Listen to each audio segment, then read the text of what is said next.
Correct. Para That was a very ma-minimize. incorrect. Correct, yes. Very incorrect po, if Yes, I may say, as a it's not, civilian, sa well, professional police. It Salamat depends tayo, on, Mr. Chair. ano na natin yan, ma'am. That's your view, that. Right. It's not my view only, Mr. Chair. Thank you for putting it on record. Pagka-mayor, pagka-prosecutor. Ako, alam ko, dumaan ako, prosecutor, mayor, presidente, alam ko ang trabaho ko.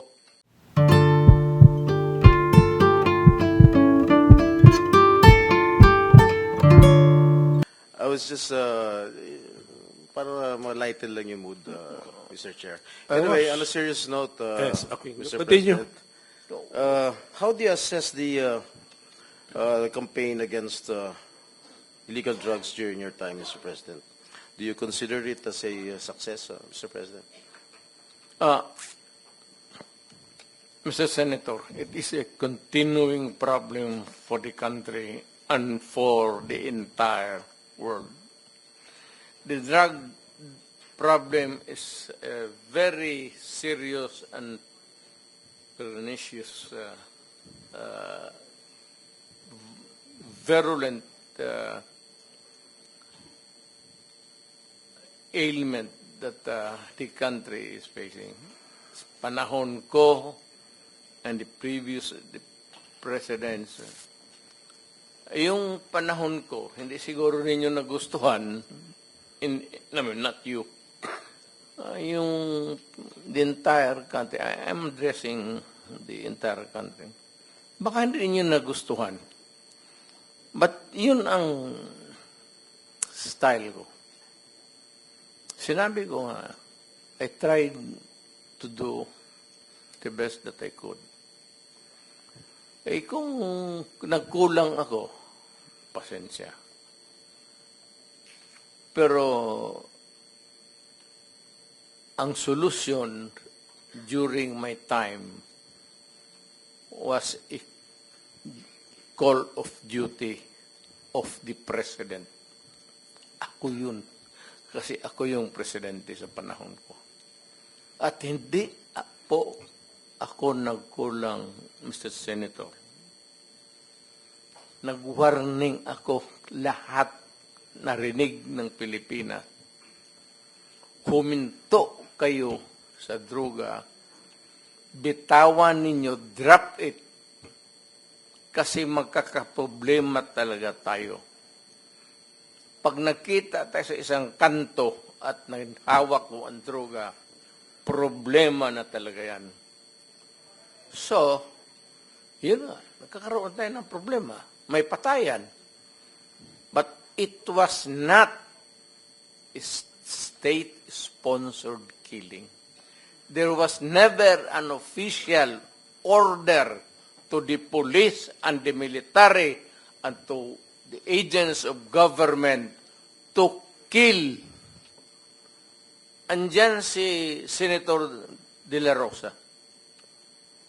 Wala akong sinabi na ganon kasi abogado ako. Ang sinabi ko, yung sinabi ko nung nagtuturo ako sa Police Academy, that in your fulfillment of duty, yung elements of self-defense would apply to you pag you are trying to arrest a person.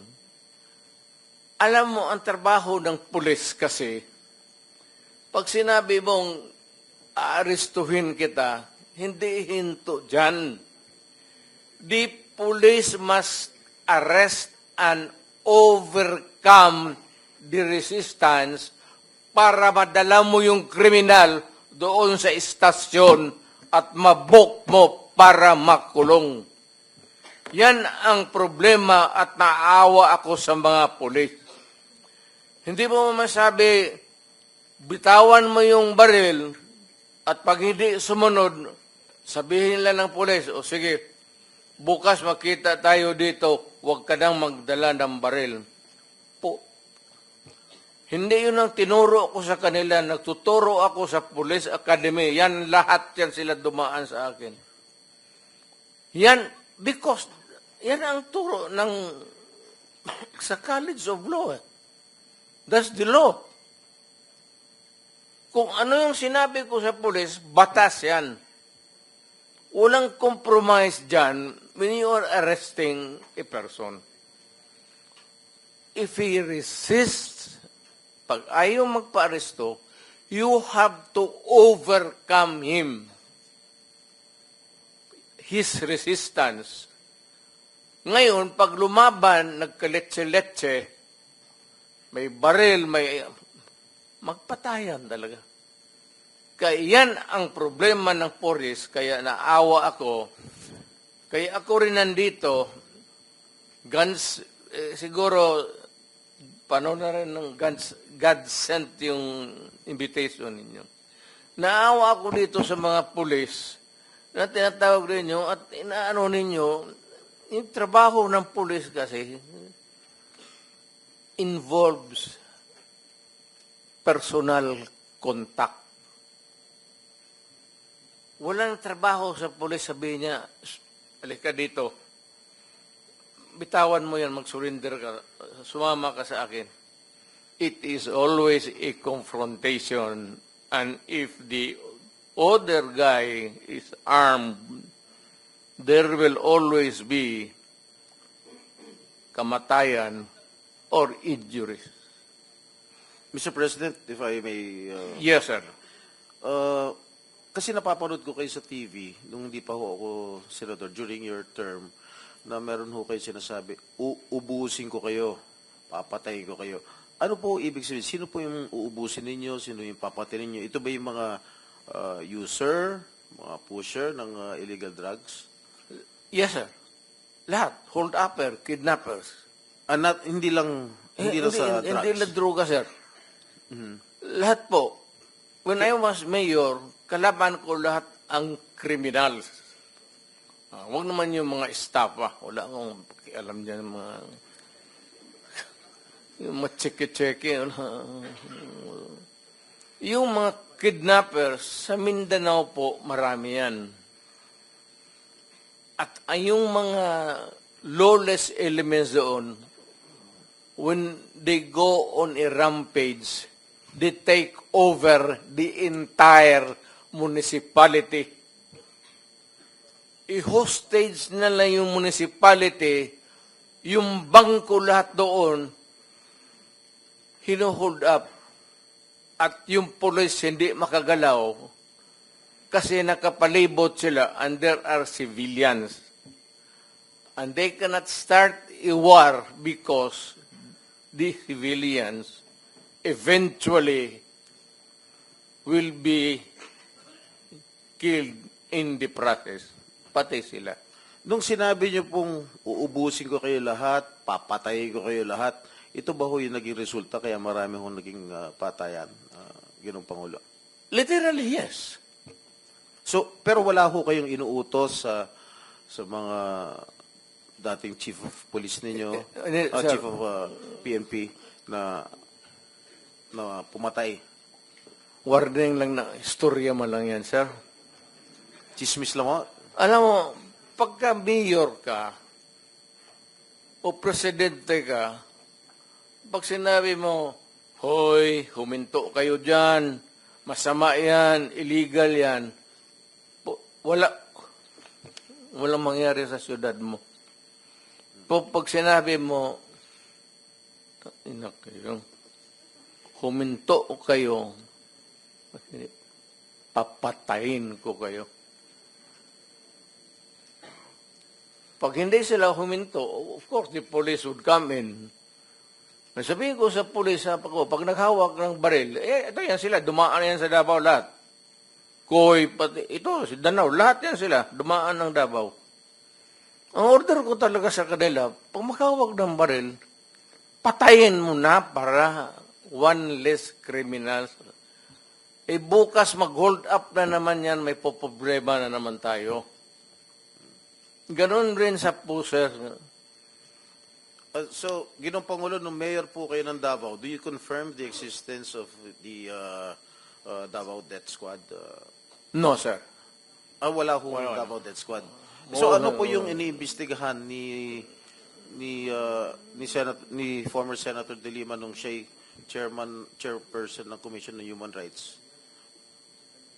Well, Ang inimbestigahan po niya yung DDS, if I'm correct. Am I correct? I don't know how the term was coined. Senator De Lima, were you investigating the Davao Death Squad when you were chair of the CHR? Yes, that was the focus. But the former president doesn't confirm the existence of the Davao Death Squad. That has been his position nung tinanong ko ho siya, nung nag-appear siya sa public inquiry, na there's no such thing as DDS. But there are people, there are witnesses who said that there is such a thing as Davao Death Squad. It may not be the correct term, or it may not really be or explicitly called the Davao Death Squad. Who But, euphemistically. who coined that name, that phrase, the Davao Death Squad?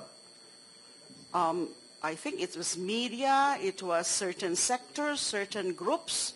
But it was not the CHR which you headed before, Madam Senator. We knew it to be as Davao Death Squad because of the various reports. But it did not originate from us, the term Davao Death Squad. What is clear to us is that there was this group of assassins, and some of them are actually part of the Davao City Police Office. And there are also the Abanteros, the assassins themselves, with respective handlers. And already, Mr. Matubato and Mr. Las Cañas... If I may cut you, Madam Senator, may quick interjection on those, Senator. Okay, our rules on interjection, ganito ha, I will have to ask the permission of the senator who has the floor if you want. And then, please limit it to maximum of 2 and very related to the topic that the topic we're discussing, okay? So, Kahit one lang, Mr. Chairman. one or two. Yeah, One yes, lang. oh, you want to? Yes, Okay, please. Senator Risa Ontiveros is recognized. Salamat kaayo, Mr. Chair, and salamat sa SP Pro Tempore. Very quick, at the proper time, and this is related to the line of questioning of the SP Pro Tempore right now. At the proper time, I will ask the Chair's permission to play a never-before-played video that precisely talks about the Davao Death Squad, exactly related sa line of questioning ng SP Pro Tempore at this moment, Mr. Chair. Salamat, May isa pa. SP Pro May Tempore. isa pa. Salamat If kaayo, you- Mr. If you Chair. permit it. Okay, Okay. okay. Senator Bato. Yes. Senator, may I Yes, sir. Go ahead. interject? Lahat itong sa right side ko, dumaan ito ng Chief of Police Director. Puro commander ng death squad yan. I thought there was no existence. Trabaho ng pulis yan. Literally, hindi mo sabihin ng death squad. Yung isang senador, yan ang nakaupo dyan, si Senator De La Rosa. Death squad rin yan. Because they were police directors handling the controlling crimes in the city. So, pag sinabi mong death squad, it's a very loose term na ginagamit mo lang parang gano'n isili. Lahat yan sila, ito, si Danao, ayan o. Nagdadasal kasi sa kasalanan niya siguro. Magkano bang, ilan bang pinatay mo? Dumaan yan. Ito, De La Rosa. Tanungin ko sila ngayon. Tanungin ninyo. Openly, lahat yan dumaan pagka-police chief. Pati yan si Gamboa. Tanungin ninyo. Danao, kung may utos ba ako na patayin ninyo yung tao na nakatali yung paa, pati kamay sa likod, or assassinate them.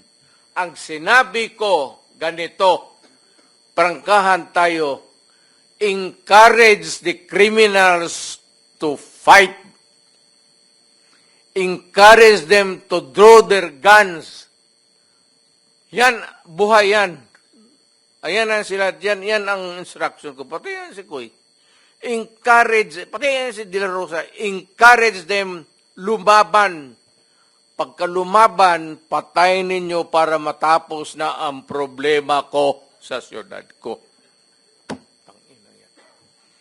Noong na-presidente ako, ganun rin sa command conference. Diyan sa Malacanang. Yan ang utos ko. Bakit ko pagbigyan important? Mag-criminal, they go after the innocent people robbing. Mabutit na lang sana kung aakyat ng bahay. Mayor ako matagal. Aakyat ng bahay, magnakaw, re-rapin yung bata, re-rapin yung babae, tapos papatayin. Kung ikaw ang mayor, how do you deal with the problem? Ano Mr. kaya ang tingin ninyo sa... Hindi, I'm sorry to tell you, I'm sorry to express to the nation. Unforgiving ako. Hardliner. Alam nila yan. Pati pulis alam nila. They are not ready siguro to talk about it. Sinabi ko yan sa mga pulis. Putang ina kayong mga pulis. Pag pumasok kayo dyan sa droga, kayo ang mauuna. Mr. Chair. No need to strike it out if that is the real way that the mayor then phrased his sentence. Okay, as chairman, Mr. President, fact-finding muna. General Gamboa, you were formerly Chief of Police of Davao. Lahat yan sila. Yes, answer. Yes or no? Yes? No, sir. No. Okay. General Danao, former Police Chief of Davao? Yes, sir. Okay. General Sinas, former Police Chief of Davao? No, sir. No. Catalino Coy, former Police Chief of Davao? Yes, Your Honor. How about Karamat, former Police Chief of Davao? Ah? Sa mic, sir. No, sir. Okay, para klaro. Okay. Sige. So, just so proceed. you have the floor, Senator. Mr. Chair, Has ako. the floor. Okay. Ako, hindi mo ko tanungin? Yes. We need to Former answer. chief of police ako ng Because Davao. alam ko chief ka ng police, but former chief Yeah. of the Davao Police. Yeah. Okay. And Mr. Chair, Sige, kanina, yes. He is you allow allowing me you. Sige, short, one. short introduction. And, Mr. Chair, yung DDS, yung term ng DDS, siguro sa amin dito, Danao, General Coy, General Gamboa was never a chief of police but na-assign yan sa Davao sa Police Regional Office 11. Ako, assign ako ng Davao as City Director. At doon ako nagsimula yung career ko sa Davao City. Just this weekend, Mr. Chair, in-interview ako ng mga media ng Davao nung umuwi ako. And harap-harapan, sinabihan ko sila, kayo kasi, mga media ng Davao, kayo nag-imbento nung term ng Davao Death Squad. Pag may namatay, binabalita kagad niyo, Davao Death Squad, Davao Death Squad. Kayo ang nag-imbento ng term na yan. Sabi ko sa media ng Davao. And later on, one of the media ng Davao, dinibunk yung aking statement. Sabi niya, sir, with due respect, bago namin yan na-create, yung term na yan ng Davao Death Squad, meron kasing isang namatay, sir, may isang namatay, binaril, may nakalagay doon na placard na Davao Death Squad. Kaya doon nag-start yung paggamit namin ng term ng Davao Death Squad. So therefore, sabi ko, okay, I will correct my statement. Hindi kayo ang nag-imbento, but kayo ang nag-propagate ng word na yan. So yun na, lumaki na, nagiging ginamit niya. Pag may binaril, sabihin kagad, Davao Death Squad. Kahit na binaril dahil jealousy ang motibo, or kaya malaking utang, nakadispal ko ng pera, binaril, DDS kagad ang pinapalabas na term. So, yan na, lumaki na yung pangalan na Davao Death Squad, Mr. Chair. Yan na po yung intervention niya po. Yan, yun na. Thank you. Sige po, before I return the floor to Senator Estrada. Doon sa umami na naging chief, sino? Chief Catalino Coy, naging chief ka. Danao, naging chief kayo. Do you mind or don't you mind having been called as the head of the Davao Death Squad by the former president? I think he's just joking, sir. Pero, kagaya nga po ng sinabi ng ating mayor, sir, in my stint of almost 3 years as the city director of Davao, wala po talaga yan yung sasabihin na you kill him, you kill... Wala pong ganun, sir.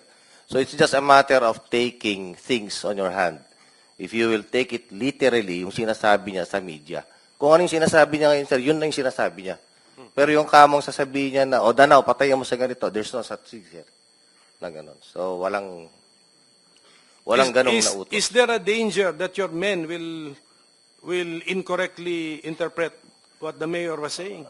Well, nung panahon ko, sir, as city director, I don't deny, sir, that there were some killings. Pero talagang, ang tao ko, sir, ilan din ang na-hospital dyan. Even in my term as my regional director of 4A in NCRPO and MPD. On record yan, sir, nasa hospital. Hindi lang, sir, nasa hospital, kundi namatay yung pulis dati. So, anong gagawin, sir, ng pulis pag ikaw ang nasa sitwasyon namin, sir? Are we going to allow just to kill the PNP there? So, siguro, sir, maging emotional man tayo rito, sir, pero kami po mismo is nasa front line in enforcing the law. Pero there's no such thing as sabihin na patayin mo lang si ganito, no. Walang ganon, sir. Sige. Can we hear from Catalino Cuy? Thank you, Mr. General, Chairman. yes, General. I mind very much me being associated with the DDS because during that time when I was the city director of Davao, it was really a problem for us, especially the unsolved killings. Actually, we had a case in Ombudsman because of that, because of command responsibility. It is really a challenge for the PNP to investigate those cases because even the relatives of some of the victims refused to cooperate. And we believe also, and there was a suspicion that there were really some PNP personnel and even some civilian individuals who are involved in those incidents. Thank you, sir. Okay, Senator Jingo, you have last 5 minutes. Thank you, Mr. Chair. You want something? Yes, Mr. Chair, with the indulgence of the SP Pro Tempore. Says Senator Risa. Opo, Mr. Chair, kasi siguro napansin pati ng former president yung shock ng lahat. Bakit, sir, yan ba ang trabaho ng pulis? Na pumatay ng mga suspected criminals? Sir, yung mic nyo. Pag dumaban, bakit Iba sila po yung pagka-express kasi kanina, so I had to clarify. Bakit Salamat, sila- SP Pro Tempore. bakit sila Salamat, Mr. pagkamatay? Chair. No. Hindi yan ang tanong ko. Talagang, napaka hindi magandang impression po ng mga statements kanina. Kaya I appreciate the candor of Yusek Cuy at pati kanina ni General Danao. Look, ma'am, about it. may I Salamat kayo, Mr. interrupt Chair. you I'm done, Mr. Chair. for now. kindly? Go ahead, sir. Itong mga to, ma'am, galing ito ng mga sa Academy PMA. Hindi ito mga bubo. Hindi rin ito papayag na utusan mo ng illegal. Doon yan sa academy nila, sa PMA, they are from there to, yung ano talaga yung batas. Kaya pag inutusan mo yan, sabihin mo, patayin mo, sabihin, sir, mukhang hindi pwede yan, sir. I tried. Ako mismo, I tried. Ako, marami akong patay mo, sir. Kulong mo na lang natin, sir. Total. Sabi ko siya, siguraduhin mo lang na hindi ma-release. Kasi gagawa ng kalukuhan yan uli. And they will mag-hold up na naman yan. Yan ang lalo na yung mga kaso na magnakaw, tapos mag-rape, tapos magpatay, o Mr. Chair, Like, can we let the President complete his sentence? What were you trying to say, sir? That Yes, pagka mag-rape, magpatay, magnakaw, magpatay, and then what do we do with them? Ganun na lang ang sadness ko sa trabaho ko. Thank you. Kaya hindi ko lang sinabi ko yan kasi hindi ko lang sila mautusan ng gano'n na, gaya ng sinabi ko, putang ina, nag-rape ng bata, yan pinatay, patayin mo. Hindi ko mautusan tong mga to. Sabi ko, karamihan sila mayor, hindi maniwala yan ang ganon. Sabi man, sir, mahirap yan. Kulungin na lang natin, sir. Walang dumaan yan sila sa... There was never a time na sinabi ko, patayin ninyo yan. Minsan yung harap-harapan sa crime scene, nakita ko yung bata, 3 years old, rape, patay, tapos nandoon yung tiyuhin. Kung sinabi ko, putang, patayin mo. Out of outrage. In the moment of outrage yung, putang, patayin mo. Sir, kulungin na lang natin yan, sir. Ano nangyari doon, Mr. President? Yung insidente na yun, napatay nga yung tito? Pinatay? Hindi. Hindi. Mr. Chair, Yes, Senator Risa. alam ko po na matatalino ang mga taga-Philippine Military Academy. Hindi po yan ang issue. Ang kinaklarify ko po ay kanina sinabi nyo na in-encourage nyo ang PNP na i-encourage yung suspect na lumaban. Yes. Para mapatay, para Yes. masabing nanlaban. Correct. Correct. Para Ito sa very ma-minimize. incorrect. Correct, yes. Very incorrect po, if Yes. I may say, as a It's not civilian, a- sa well, professional police. It Salamat depends tayo, on, Mr. Chair. ano na natin yan, ma'am. That's your view, that. Right. It's not my Hindi view ka only, Mr. Chair. Thank you for hindi ka putting it on dumaan record. Pagka-mayor, pagka-prosecutor. Ako, alam ko, dumaan ako, prosecutor, mayor, presidente, alam ko ang trabaho ko. Yes, Yan salamat ang totoo tayo, Mr. dyan. Chair. Hindi ka nagdala ng syudad eh. You never Totoo had po, a Mr. chance Chair. to solve the problem of a community. Thank you, Mr. President. Thank you for Senator putting it on Hindi record, tayo Mr. Chair. magkaintindihan dyan. Senator Estrada has the floor.